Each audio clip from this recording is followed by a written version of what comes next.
नमस्कार दोस्तों, एस्ट्रोलॉजर कपिल मिश्रा में आपका बहुत बहुत स्वागत है। आज हम बात करने वाले हैं विशेष रूप से मित्रों 24 अगस्त से 18 सितंबर 2024।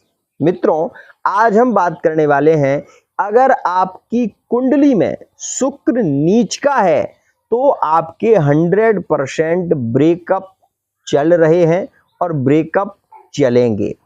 क्या उपाय आप करें जिससे आपके रिश्ते संभल सकते हैं, ये वीडियो आपके लिए बहुत ही ज़्यादा इम्पोर्टेंट है, तो सुनिएगा। मित्रों सबसे पहले मैं आपको बता देना चाहता हूं, अगर आपकी कुंडली में नीचस्थ शुक्र है या अंशों से कमजोर शुक्र है या मंगल की दृष्टि से दृष्ट शुक्र है, तो आप ये मान लीजिए कि वर्तमान का जो समय 24 अगस्त से शुरू हो रहा है वो आपको अभी से मतलब 15 अगस्त से ही आपके रिलेशनों में कहीं ना कहीं दूरियां पैदा कर रहा है। तो ये बात ध्यान रखिएगा, और ये किन किन राशियों में हो रहा है वो भी मैं आपको बताने वाला हूं, तो बहुत ध्यान से सुनिए। यहां पर मैं आपको बता दूं कि सबसे ज्यादा वर्तमान में शुक्र का अशुभ प्रभाव देखने को मिलेगा इस समय में, वो तुला राशि को मिलेगा। और ये स्थिति आपको दिखाई देगी 28 अगस्त 2024 तक ज्यादा। क्या स्थिति होगी, इसमें क्या समस्या होगी तुला राशि वाले जातकों को, सुनिए। तुला राशि वाले जातक जो होंगे वो प्रेम की पीड़ा से ज्यादा बेचैन होंगे। और ये स्थिति तो मैं आपको बता दूं कि ये तो चलना तो इसका तय है और ये चल रहा है, लेकिन ये प्रेम की जो पीड़ा से पीड़ित हैं 100% आपका शुक्र अस्त हो रहा है, शुक्र कमजोर है। और शुक्र का जैसे ही शुक्र यहाँ पर नीचस्थ होंगे आपका पार्टनर आपको ब्लॉक कर देगा, बात नहीं करेगा। और ये स्थिति अगर हो रही है तो मेरी बात बहुत ध्यान से समझना, आपकी कुंडली में शुक्र का अंतर या प्रत्यंतर चल रहा है और ऐसी स्थिति में आपके रिलेशन निरंतर टूटने की स्थिति में है। एक और खास बात मित्रों, शुक्र कन्या राशि में जा रहा है केतु के साथ में, तो ये अशुभ में भी शुभकारी प्रभाव देगा, लेकिन जिनकी कुंडली में वो बना ही हुआ है पूर्व से ही, तो उनके लिए अच्छा प्रभाव नहीं देगा। अपने ही पार्टनर से विवाद होना, मैरिड लाइफ में हो, चाहे लिविंग रिलेशनशिप में हो, चाहे थर्ड पार्टी रिलेशन में ही क्यों ना हो, अगर शुक्र नीचस्थ है और मंगल की दृष्टि से दृष्ट है तो ऐसा व्यक्ति एक जगह स्थिर नहीं रहता। मेरी बात समझ रहे हो, आपसे भी प्रेम कर रहा है, दूसरी जगह भी प्रेम की ओर बढ़ रहा है, ऐसा व्यक्ति हम ये कहेंगे कि ज्यादा अच्छा नहीं होता। लेकिन वो कब, जब शुक्र की स्थिति अष्टम द्वादश में होगी तब, और भी स्थितियां देखनी पड़ती हैं। तो मित्रों तुला राशि वाले जातक वर्तमान में बेचैन बहुत हो रहे हैं, ओवर थिंकिंग ज्यादा हो रही है और ये स्थिति दिखाई देगी। अब हम दूसरी राशि के यहाँ पर बात करेंगे। मित्रों यहाँ पर मैं आपको बता देना चाहता हूं, यही जो स्थिति चल रही है वो आपको मीन राशि में भी देखने को मिलेगी। 2022 में मीन के मिथुन के संबंध एकदम से टूट गए थे। 2022 में मीन राशि मिथुन राशि के संबंध ही खत्म हो गए थे। मीन राशि और कर्क राशि में विवाद हुआ था, मीन राशि और मेष राशि में तो तलाक तक हो गए। मैं आपको ये बताना चाहूंगा कि जो स्थितियां वर्तमान में चल रही हैं, शुक्र का नीचस्थ प्रभाव अगर आपकी कुंडली में है तो आप मुझसे नहीं किसी से भी कुंडली दिखा लेना, आपको अगर वो एक सटीक एस्ट्रोलॉजर है और वो जानकार है तो वो आपको यही बताएगा कि आप ये बात मान लें आपका रिश्ता खत्म है, नहीं चल पाएगा। शुक्र नीचस्थ होना और मंगल की दृष्टि होना या मंगल के साथ में शुक्र का होना आपके संबंधों को खत्म ही नहीं करता, अपितु अनैतिक संबंधों में जोड़ देता है।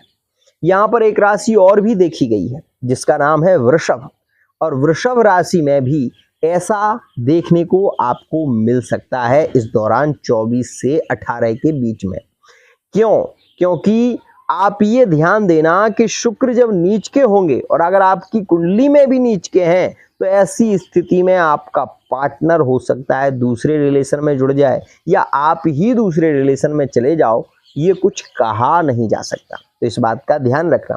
यहां पर एक बात और मित्रों, अगर आप कन्या राशि के हैं और आपकी कुंडली में शुक्र पहले से ही नीच का बैठा हुआ है, तो नीच का शुक्र केवल कन्या राशि में ही होता है, ये मैं आपको बता रहा हूं।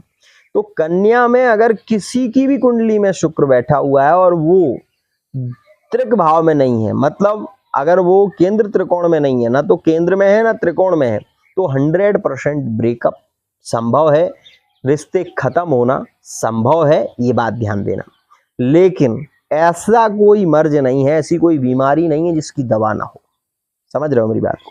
अगर संबंध खत्म हो सकते हैं तो उनका उपाय करके संबंधों को जोड़ा भी जा सकता है। तो मैं केवल ये कहना चाहूंगा कि यदि आपकी कन्या राशि है और आप ये देख रहे हैं कि तलाक का केस चल रहा है, रिलेशन खत्म हो सकते हैं, बहुत सारा विवाद बढ़ रहा है, तो इसके लिए एक बार आप पर्सनल रीडिंग जरूर लें, ताकि आपको ये पता लगे कि वर्तमान की स्थिति क्या चल रही है और क्यों इतने रिश्ते बिगड़ रहे हैं। तो ये बात ध्यान रखिएगा। मैं ये नहीं कह रहा कि मेष राशि में, ये भी नहीं कह रहा कि वृषभ राशि में, ये कह रहा हूं जिनकी भी कुंडली में, वो किसी भी राशि के हो, जिनकी कुंडली में शुक्र नीचस्थ होगा और शुक्र मंगल से युत होगा, वो व्यक्ति वफादार नहीं हो सकता, वो व्यक्ति धोखेबाज होगा। ये बात मेरी लिख लेना। आज एक बार और कह रहा हूं, ऐसा व्यक्ति आपको धोखा देकर चला जाएगा, आपका पैसा लेकर चला जाएगा, आप देखते रह जाओगे, कुछ नहीं कर सकते। लेकिन यदि समय से समाधान होगा तो 100% रिलेशन पुनः जुड़ सकते हैं। तो पहले आपको ये बता देना चाहता हूं, अगर आप अपनी love life, married life, third party relation, व्यापार, बिजनेस के विषय में पूर्ण जानकारी चाहते हैं तो पर्सनल रीडिंग ले सकते हैं। फेस रीडिंग, अंक ज्योतिष, हस्तरेखा के माध्यम से बहुत कुछ जान सकते हैं और कुंडली के माध्यम से भी बहुत कुछ जान सकते हैं। तो यह थी कुछ आज की स्थितियां जो मैंने आपको बताई। प्रैक्टिकल करने के लिए केवल 2 चीजें हैं, कुछ लक्षण हैं जो मैं आपको बता रहा हूं। अगर आपका पार्टनर आपको इग्नोर कर रहा है तो ये समझ लो कि मंगल और शुक्र आपका दोनों ही स्थितियों में खराब है। और एक और बात, अगर पार्टनर आपसे बात करने के दौरान आपको ब्लॉक कर रहा है तो आपका शनि अशुभ है, और जिसके कारण आपका जो है ना पार्टनर बार बार खोलेगा और बार बार आपको ब्लॉक करेगा। शनि जिसका अशुभ होगा उसके पार्टनर की स्थिति ये होती है कि वो बार बार अनब्लॉक भी करता है और फिर ब्लॉक कर देता है। ऐसी अगर स्थिति देख रहे हो तो शनि अशुभ है, शनि से रिलेटिव उपाय करो। कुंडली भी नहीं दिखाओगे तो चलेगा, लेकिन शनि से रिलेटिव उपाय करो। दूसरी बात, अगर आपका बुध अस्त है और शुक्र से अष्टम से द्वादश में जुड़ा हुआ है, तो ऐसी स्थिति में क्या होता है कि पार्टनर को धोखा मिलता है, अपने ही पार्टनर से धोखा मिलता है। तो मित्रों, अगर ऐसी स्थितियां बनी हुई हैं, कुंडलीगत हैं, तो लोभ ना करो। आप ये कह रहा हूं, रिलेटिव उपाय करो। बहुत ज़्यादा गुस्सा आता है, पार्टनर से बात करते ही झगड़ा होने लगता है, तो ऐसी स्थिति में आपका सूर्य खराब चल रहा है, और सूर्य खराब चल रहा है तो आप सूर्य नारायण को अर्घ देना शुरू कर दो। बस ये कुछ सामान्य उपाय करके देखो, आपकी लाइफ में 4 चांद लग जाएंगे। आज के लिए इतना ही। बस आशा करता हूँ ये वीडियो आपको पसंद आई होगी।